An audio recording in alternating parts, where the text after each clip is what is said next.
Students welcome to Jayashree teaching class. এখন আমরা চতুর্থ শ্রেণীর তৃতীয় পর্যায়ক্রমিক মূল্যায়নের পরিবেশ থেকে মডেল কোশ্চেন পেপার 12 সলভ করব। যেখানে একের কথাে কি বলেছে, একই পরিবারের শাখা প্রশাখাকে একসঙ্গে আত্মীয় বলে। আমাদের দেশের মেঘালয় রাজ্যের খাসিয়াদের সমাজে আজও মা পরিবারের প্রধান।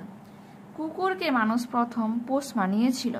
ঘ, মল্ল রাজত্বের নামে একসময় বিষ্ণুপুরের নাম ছিল মল্লভূম।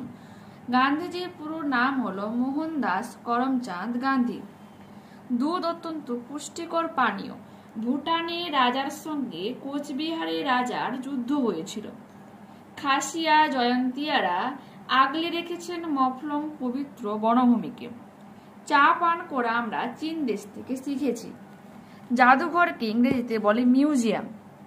সঠিক উত্তরের উপরে টিক চিহ্ন দাও। গান্ধী স্মারক সংগ্রহশালা উত্তর 24 পরগনাতে আছে। ব্যান্ডেল চার্চটি তৈরি হয়েছিল 1660 সাল নাগাদ। কোণার্কের সূর্য মন্দিরের রথের চাকার সংখ্যা হলো 12 জোড়া। পাঞ্জাবে জোয়ার ও গম বাজরা চাষ বেশি হয়। Next page. আরাবাড়ি জঙ্গলে মানুষ শাল গাছে চারা বসাতে শুরু করে। দিল্লির জামা মসজিদ তৈরি করেছিলেন মুঘল সম্রাট শাহজাহান। নিচের প্রশ্নগুলির দু এক কথা উত্তর দাও। কে গান্ধীজিকে মহাত্মাজি বলে ডাকতেন? রবীন্দ্রনাথ ঠাকুর। পশ্চিমবঙ্গের কোথায় কোথায় আলু রাখার হিমঘর আছে? বর্ধমান, হুগলি জেলায়। ঠিক আছে, হুগলি জেলা। আমাদের দেশের সবচেয়ে পুরনো জাদুঘরটা হলো কি? বিড়লা শিল্প কারিগরি সংগ্রহশালা। ব্রতচারীর প্রতিষ্ঠাতার নাম কি? গুরু সদয় দত্ত।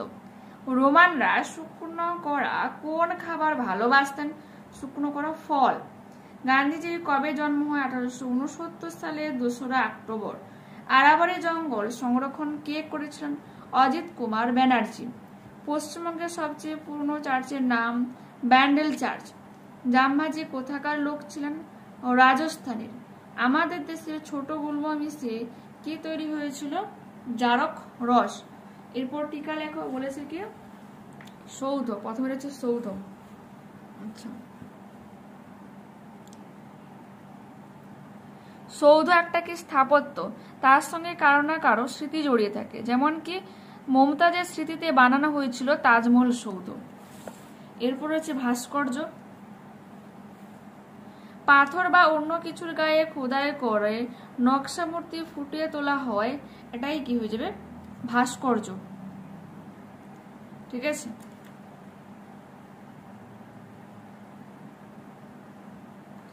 তোমরা তাজমহল ভাস্কর্য হিসেবে দেখতে পারো।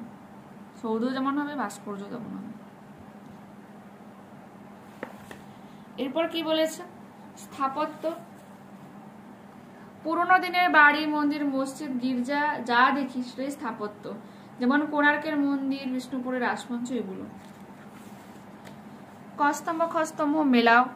পটচিত্র সংগ্রহশালা, এটা হয়ে যাবে নয়া পিংলা। লেপচা মিউজিয়াম হয়ে যাবে দার্জিলিং। রাজা ভাত খাও প্রকৃতি বৃক্ষণ কেন্দ্র জলপাইগুড়ি। আদিবাসী মানুষের সংগ্রহশালা হয়ে যাবে রাঁচি। ব্রতচারী গ্রাম ঠাকুরপুকুর। মফলং পবিত্র বনভূমি মেঘালয়। ভারতের দুটি মসজিদের নাম টিপু সুলতান মসজিদ ও জামা মসজিদ। এরপর আছে মমি কাকে বলে। দেখো কি লিখবো? মিশর দেশে রাজা রানীরা মারা গেলে তাদের মৃতদেহ ওষুধ দিয়ে রাখা হতো, সেই মৃতদেহগুলিকে মমি বলা হয়। এরপর আছে বিষ্ণু, এটা রয়েছে 151 পেজ।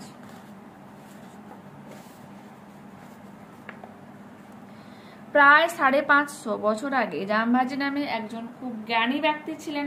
তিনি মানুষকে পরিষ্কার পরিচ্ছন্ন ও শান্তিতে থাকতে আর পরিবেশকে ভালো রাখতে ভালো ভালো উপদেশ দিতেন। তার শিষ্যরা 29টা উপদেশ মেনে চলতে বলে তাদেরকে বিষ্ণু বলা হয়। 20 মানে 20 আর 9 যোগ করলে হয় 29। এরপর আছে দুটি বিজ্ঞান কেন্দ্রিক সংগ্রহশালার নাম।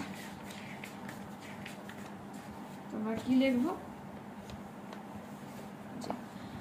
দীঘা বিজ্ঞান কেন্দ্র আর যে বিড়লা শিল্প কারিগরি সংগ্রহশালা, এটা পুরনো বিজ্ঞান মিউজিয়াম। এরপর আছে কি, কতগুলি জিনিসের নাম লেখো যেগুলি খাবারকে জীবাণুর হাত থেকে রক্ষা করে। নুন, মধু, ঘি, তেল, এগুলো। ঠিক আছে, এরপর কি বলেছে, সত্যাগ্রহ কাকে বলে? গান্ধীজি দক্ষিণ আফ্রিকায় গিয়ে দেখেছিলেন কালো মানুষের উপর সাদা মানুষেরা অত্যাচার করে। সেই অত্যাচারের প্রতিবাদে গান্ধীজি আন্দোলন শুরু করেন। তখন থেকে তিনি মনে করতেন সবসময় সত্য আচরণ করাই মানুষের কাজ। সত্য কথা বলা, সৎ ও সহজ জীবনযাপন করার উপরে গান্ধীজি জোর দিতেন। সবসময় সত্যের জন্য আগ্রহ বা উৎসাহ থেকে সত্যাগ্রহ কথাটাই এসেছে। ওকে, পরবর্তী ক্লাসে আবারও দেখা হচ্ছে। বাই।